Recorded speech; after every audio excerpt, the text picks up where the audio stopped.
Hello guys, welcome back with another brand new video. Today I'm going to talk about the normal gait. Before we start normal gait, why we need to learn about the normal gait? Because we have to detect the abnormal gait as a prosthetist and orthotist. So let's go to the normal gait. So first thing is, what is gait? Gait means the way of walking, how a person walks, that is called gait. After that comes gait cycle. Gait cycle, what is gait cycle? You're thinking. So gait cycle is one heel strike to another heel strike, same leg. It's called gait cycle. In gait cycle there are some few phases. That is initial contact, loading response, mid stance, terminal stance, pre-swing, initial swing, mid swing, and the terminal swing. In this gait cycle there is one stance phase and swing phase. Stance phase is 60%, swing phase is 40%. So first, initial contact, loading response, mid stance, terminal stance, pre-swing. It's called stance phase. And remain what? The swing phase. The swing phase is initial swing, mid swing, terminal swing. Am I clear? Okay. Let's go to the initial contact.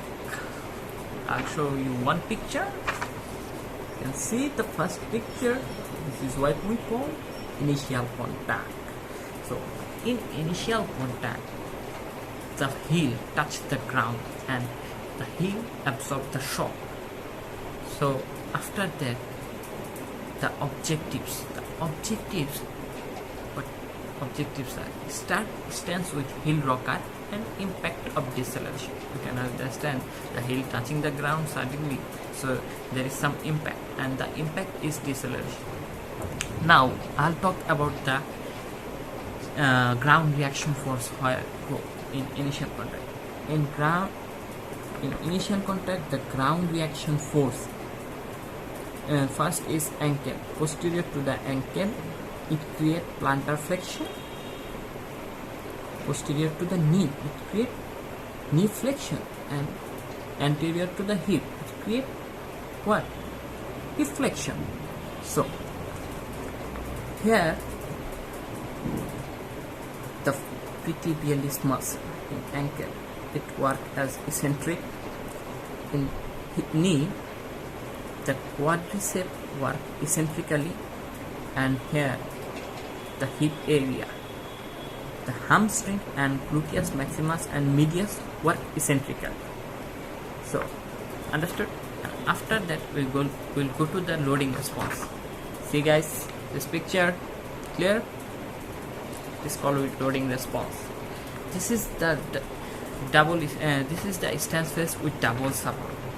So here the way what happened, the full weight given to the foot, and there are three objectives of loading response: shock absorption, weight transfer, and the preservation of progression. In loading response, where is the ground reaction force? The ground reaction force is same.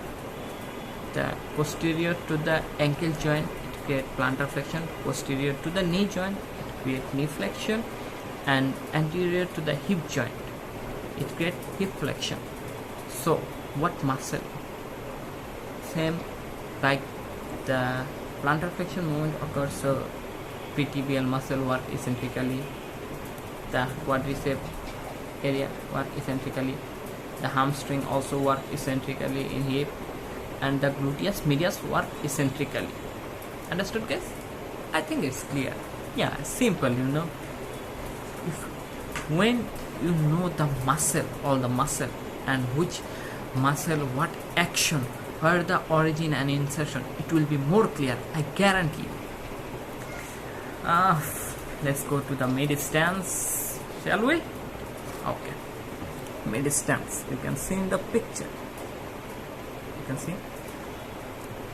And mid stance is the single limb support. Begin. The opposite foot begin to lift up the leg, and the whole body weight and transfer into the right leg, the one touching the ground. So what are the objective of midi stance? Midi stance objective is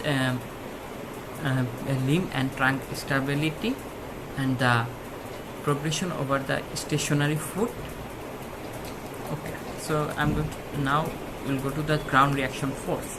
In ground reaction force, you can see anterior to the ankle, so it will create what?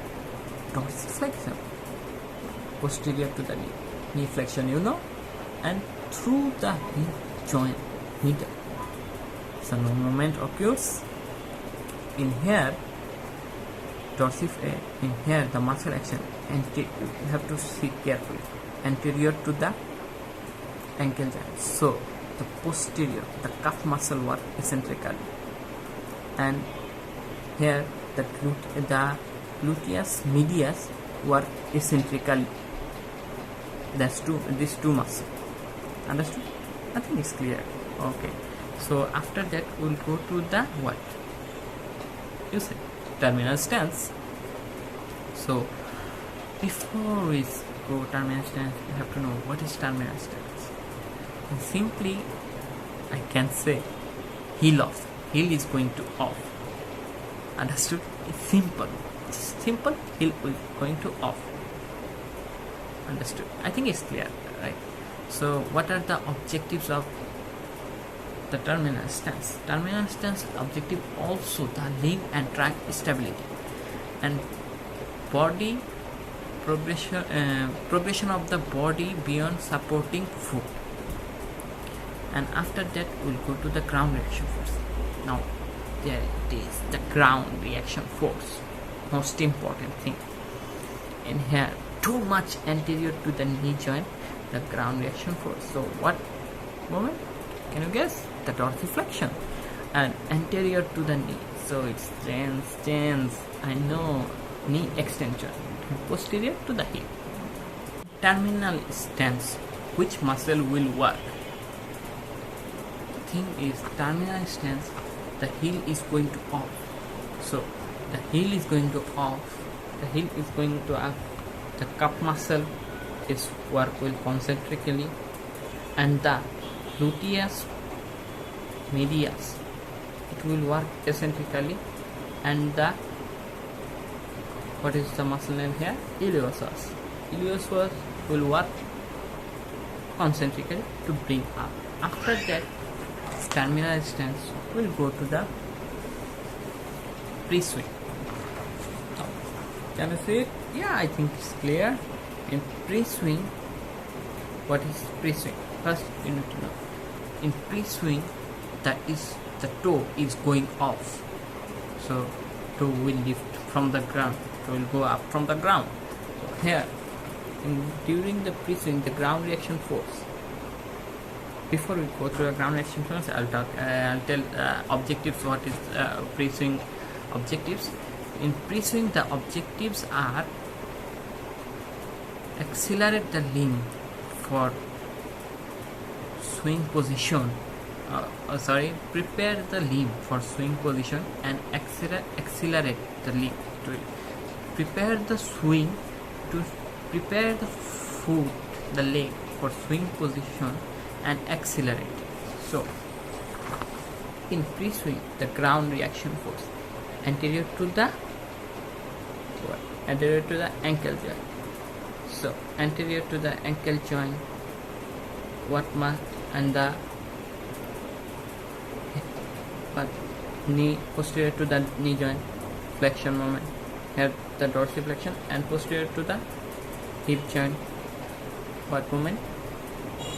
Extension moment. So what muscle work? Here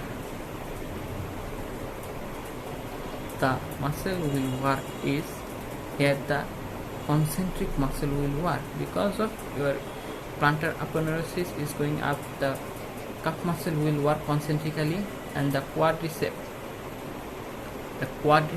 will work eccentrically, and the hamstring also work eccentrically. Did you get it?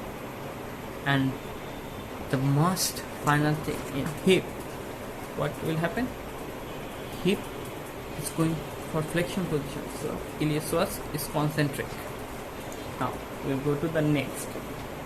This is the finish of stand phase. After that, swing phase. Swinging. So no touching to the ground. So let's begin with the swing phase. You can see this is initial swing. In initial swing, the foot is lifted from the ground, so there is no touching the foot. So in initial swing, we need to know what are the objectives of the initial swing. The objectives of initial swing is position the limb from its trailing position to complete the limb advancement and foot clearance. In initial swing, you can see there is no ground reaction force. So what muscle work here? It needs to clear the ground. So dorsiflexor, the pretibial muscle and knee flexion moment will occur. So if knee flexion moment occurs, so quadricep is eccentric and the hip flexion moment, the iliopsoas will work as concentrically. After that, here come the mid swing. So mid swing, what is mid swing? Mid swing begins with the vertical position. Mid swing begins with the from the opposite leg, where the opposite leg is, from that position mid swing is begin. So what are the objectives of mid swing? Mid swing objectives are foot clearance and limb advancement. So what muscle work here? In ankle, same as the pretibial muscle, concentric, and the hamstring and quadricep work both eccentrically and hip flexion moment occur. So iliopsoas work concentrically. After that, the final phase. Final phase is terminal swing. The foot is right. What is terminal swing? Terminal swing, we can say it begins, the foot is right about to touch the ground and the foot is fully extended position, and prepare the foot to decelerate the deceleration. So when it touches the ground, the decelerate will happen and the more smooth gait will happen. So also this one, no touching to the ground. So what muscle work here? You say the dorsiflexor. So no touching to the ground. The dorsiflexor is still in concentric, hamstring, quadricep working, extending, and the hamstring is eccentric, and the hip area no muscle action. So okay guys, that's it. I think it's clear. We'll see you in the next video. Enjoy your lockdown. Stay safe, stay home.